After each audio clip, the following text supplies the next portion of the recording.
Saveti. 10 koraka za dugovečnost po savetima stručnjaka. Pod 1. Ćutite.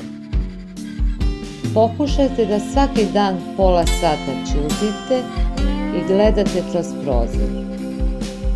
Dozvolite mislima da se srede i osjetite da kontrolišete svoje ponašanje. Smirivanje misli smiruje krvotok, snižava pritisak i eliminiše stres. Pod 2. Prošetajte. Svakoga dana prošetajte pola sata.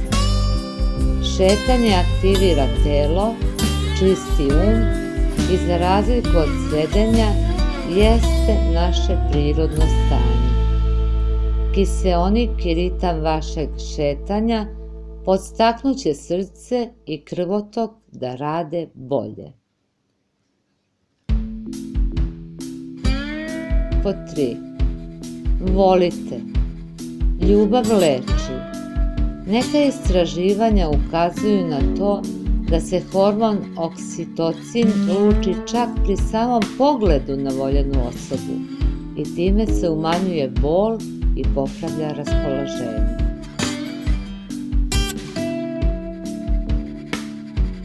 Pod 4. Ostavite cigarete.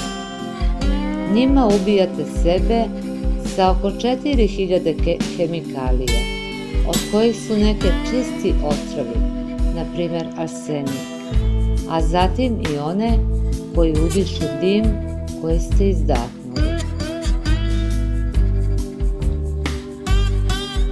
Pod 5. Ne mrzite i ne kajte se.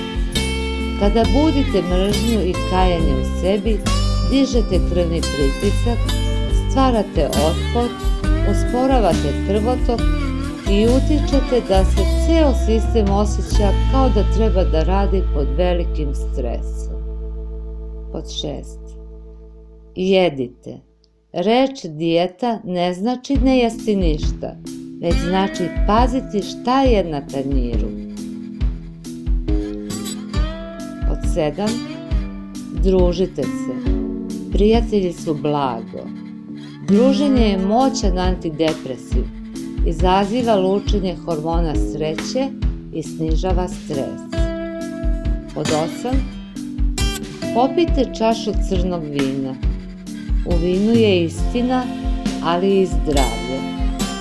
Crno vino u sebi sadrži antioksidanse.